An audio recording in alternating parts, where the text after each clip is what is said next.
What's up, guys? So, as some of you may or may not realize, I am a super huge music fan. I've been a rock and roll fan most of my life, and it's something that I've finally realized that I'm super passionate about. I love rock concerts, obviously. I even love rock history, all the little juicy bits and details of what makes a band come together, or sometimes, unfortunately, tears them apart. So, with all the craziness that's been going on lately, I thought it might be fun to kind of take a break and go over some of that history. Who knows? Maybe you'll learn something new. So, if you like, you can join me and.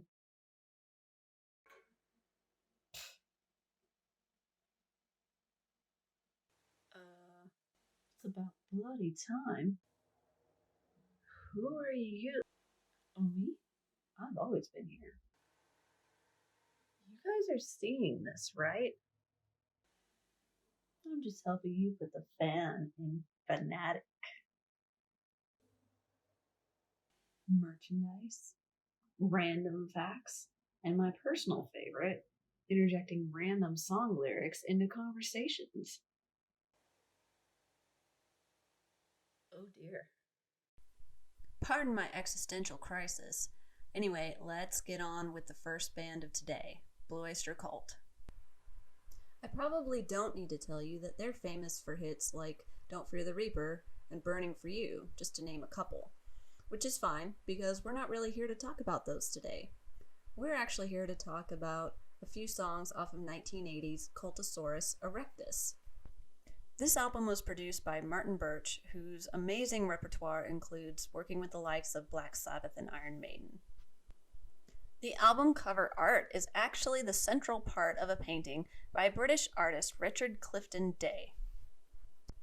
The album spawned two hits, The Marshall Plan and Black Blade, and the latter is one that we're going to be taking a closer look at. Now, BOC were no strangers to penning lyrics with strange, dark, and sometimes just downright confusing themes. Sometimes they had a little help with those themes. Sandy Pearlman was well known for his collaborations with the group.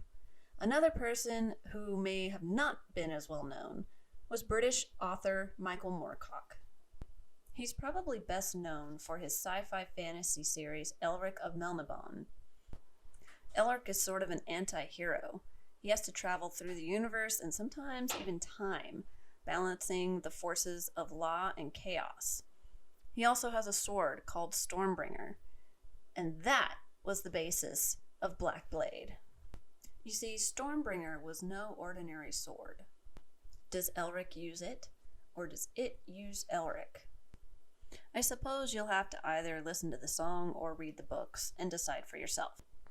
Now, this was not the first time that Moorcock had collaborated with a rock band in writing song lyrics. Oh no, far from it. Before working with BOC, Moorcock had already collaborated several times with English-based space prog rock group Hawkwind. In 1975, the band recorded the album Warrior on the Edge of Time, which was also loosely based on his eternal champion figure, Elric.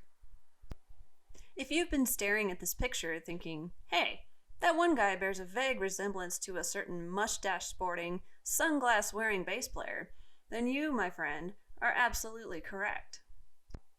Ian Lemmy Kilmister joined the group in the very early 70s and would be with them until 1975.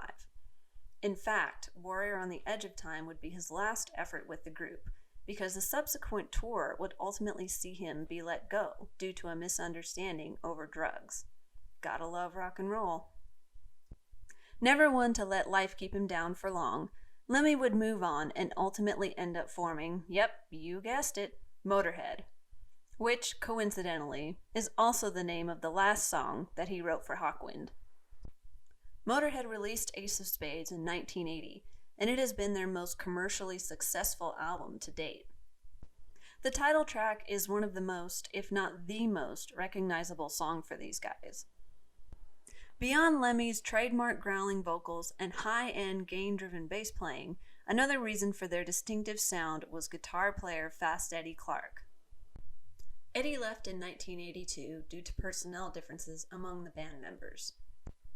In 1983, he formed Fastway with former UFO bass player Pete Way, former Humble Pie drummer Jerry Shirley, and a then unknown vocalist Dave King.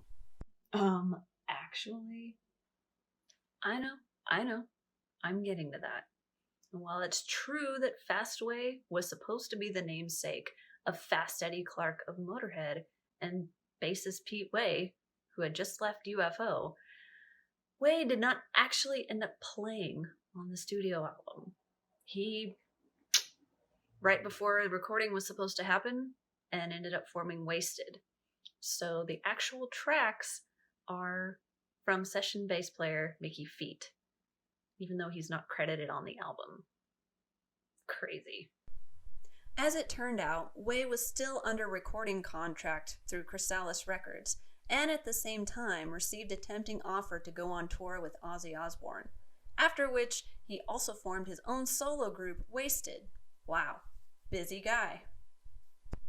Anyway, it's his connection to this group that brings us to our last band, and one of my all-time personal favorites, UFO. If you're unfamiliar with the group, might I suggest starting with 1979's live album, or, if you collect vinyl, double live album, Strangers in the Night. Many consider this era to be the quote-unquote classic UFO lineup. While they've gone through numerous personnel changes over the years, singer Phil Mogg has remained at the helm of this crazy ship. In fact, they have steadily been producing albums and touring right up until 2019. You know, right before this little thing called coronavirus happened. I don't know about you, but I can't wait till we get to start having concerts again. Yep, that's yours truly, in Vegas 2019. Seriously? What? I think someone might have a problem. I don't have a problem. You have a problem. Hi, I'm a music fan, and I have an addiction to rock merchandise. Anywho, to bring this freak show full circle, UFO and Blue Oyster Cult have toured together multiple times throughout the years. Maybe it is true what they say, and everything really is connected. Or maybe the universe is just full of random possibilities. I don't know. I do know that I hope you have enjoyed this little bit of history, and thanks for hanging out. See you around.